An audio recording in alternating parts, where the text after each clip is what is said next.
Thank you, everybody, for joining us back here at Tech Capital's channel. We have another special guest for you guys today as we sit here with the Chief Financial Officer of Tech Capital, Konrad Dabrowski. We're going to dive into his past and discuss his role in the company. Konrad, how are you doing? Are you excited to get into it? I'm doing great. Thank you for asking. Yeah, it's a great time to speak about Tech Capital and then what we've been doing. Perfect. So, yeah, first and foremost, tell me about how you wound up at Tech Capital and your previous experience.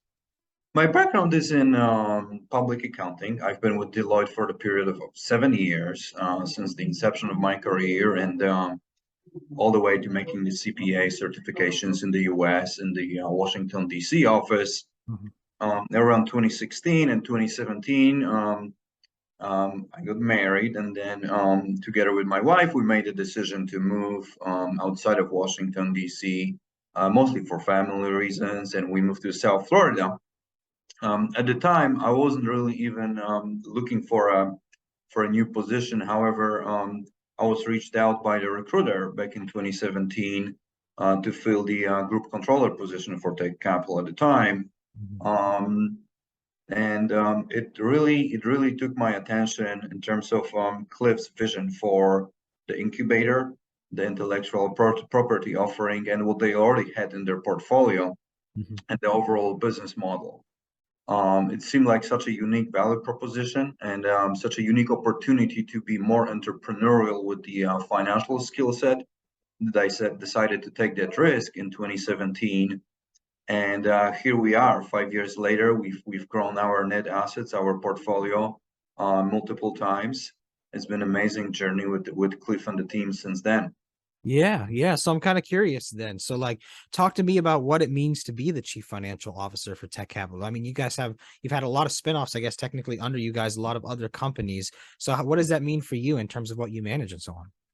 Yeah, it's actually very interesting, rewarding experience, right? Because it's not just the financial reporting, accounting, financial management portion, which comes typically with your typical CFO responsibilities. Now, that part is obviously very important. You've got to know IFRS, accounting standards, financial reporting standards, know how to work with the auditors and financial stakeholders, but also the involvement in operations in non-financial functions of the company, such as assistance with hiring, with structuring the companies, with decks, with fundraising. It's a very broad set of activities that make your day interesting and make finance a little bit more impactful on where the business is going on a tactical and sometimes strategic level, as well as we keep evaluating our investments.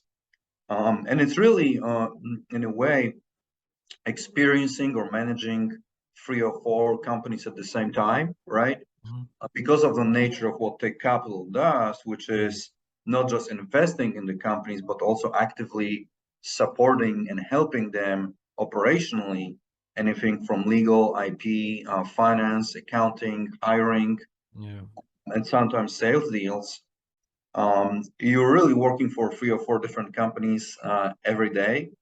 And I feel like not many people get that opportunity. So I'm especially grateful to be exposed, to food tech, to tech eyewear, to autonomous vehicles, every day, which is amazing. Yeah, I'm kind of curious. So then as the CFO, is there any sort of specific balancing across these different industries? Because you're exposed to multiple verticals, and let's say, I mean, obviously these past couple years have been tumultuous. Is there anything specific that you like a specific role you play in kind of balancing the book, so to speak? Yeah. And especially early on in companies that were pre-revenue, I was really the main person on the financial side and acting CFO. Mhm. My role right now, especially with companies that are a little bit more advanced, like Innovative Eyewear that just went public, helping build a team around the financial and accounting function, just like with Innovative Eyewear, we've hired a VP of finance with 30 years of experience in SEC reporting, transitioning a lot of activities to him, but also managing the expectations and putting together processes, controls, making sure our financial calendar is followed, but also on the investor relations side, which is a big piece, not just on Tekcapital, but now with innovative eyewear. Another common denominator for me in terms of my activities across these companies, what kind of glues them together from my role in perspective, is fundraising. So I've been involved in everything since, private placements with funds and angel investors, crowd funds regulation, crowd funds under the Jobs Act in the US here for Microsoft and innovative eyewear in last 2 years, and obviously the initial public offering for innovative eyewear, which obviously was the biggest of them all, which is a great experience, but it's also very requires a lot of agility and flexibility in terms of sometimes you deal with very small things on a daily basis, and sometimes you have these big projects like managing the S1 prospectus for public listing in the US. And my role at this point is more so has grown from this very hands-on on the books role back in 2017, 2018 to really coordinate, making sure that there's information flow between our stakeholders like the lawyers, bankers, advisors, and sometimes regulators or auditors, right? That everything is coordinated properly. Yeah, it makes sense that you would have a somewhat unique position versus other companies just because of the nature of Tekcapital. And so kind of curious from there, from a CFO's perspective, what is the real message you want people to understand about the company? I think really the main message is that our value proposition relies on the fact that we're not only investing in the companies in terms of the funds, but we also bring the expertise in managing them and helping them operate on a daily basis. And what Tekcapital specifically does is focuses on operational aspects that then enable the main team focus on the growth, growing the top line, growing the R&D roadmap, and growing the business and scaling up, so that they're not necessarily distracted very much by day-to-day operations, functions like accounting, legal, or even intellectual property. Another thing, which I think is, obviously very, very unique, is that the Tekcapital's model is unique in it that it brings the companies to exit or liquidity events very early on, just like we demonstrated with innovative eyewear, 2-3 years upon inception. Beluskira, another one, founded in 2016 and went public in 2021. And we have similar plans with Microsoft in near-term future in 2023. And Tekcapital is in this very unique position also that because of the timeline, in a lot of these cases, we're still a majority stakeholder, which is a great place to be, that even upon these liquidity events, we have a significant stake in the businesses. And our goal is to grow each one of these businesses into at least $few $100 million business. They each address over $1 billion markets in itself, every company. Just taking example of innovative eyewear, with the eyewear market being $27 billion in the US alone.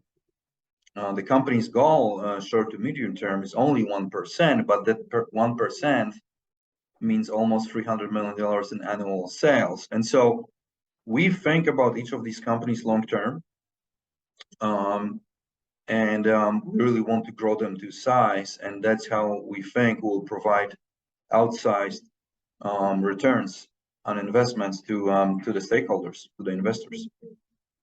Wonderful, Konrad. Well, thank you so much for coming on and sharing your insight into your role and your background and what you really like about Tekcapital. If anybody has any questions for Konrad, don't be afraid to send them over to us and we will dive into them. But for now, do you have any closing words, people, before we go? Yeah, sure. We always appreciate interest in Tekcapital. Another very important common denominator for Tekcapital's investments is the overarching safety and health of consumers and the technologies that each of these companies bring. It's actually a very important point because it's not just about bringing a return to investors monetarily speaking. It's also about really bringing something to the world, whether it's lowering sodium consumption, helping reduce the cardiovascular disease rates, Mm. or help reduce pedestrian facilities, pedestrian fatalities due to distraction on the phones with the use of tech eyewear that doesn't that allows you to focus on your surroundings properly as opposed to the phone sometimes, to the safety of autonomous vehicles, just like with Guidant, Mm. or finally, obviously, with Beluska and portable oxygen concentrators. So we will continue to look for valuable investments going forward. We're currently focused on growing all these four businesses to scale. However, we do anticipate more to come in the near future. Well said. Well, again, Konrad, thank you so much for your time today. It was wonderful getting to know you. Thank you, everybody, for watching, and stay tuned for more coming soon. Konrad, please have a wonderful day. Thank you very much, Michael. Have a good day.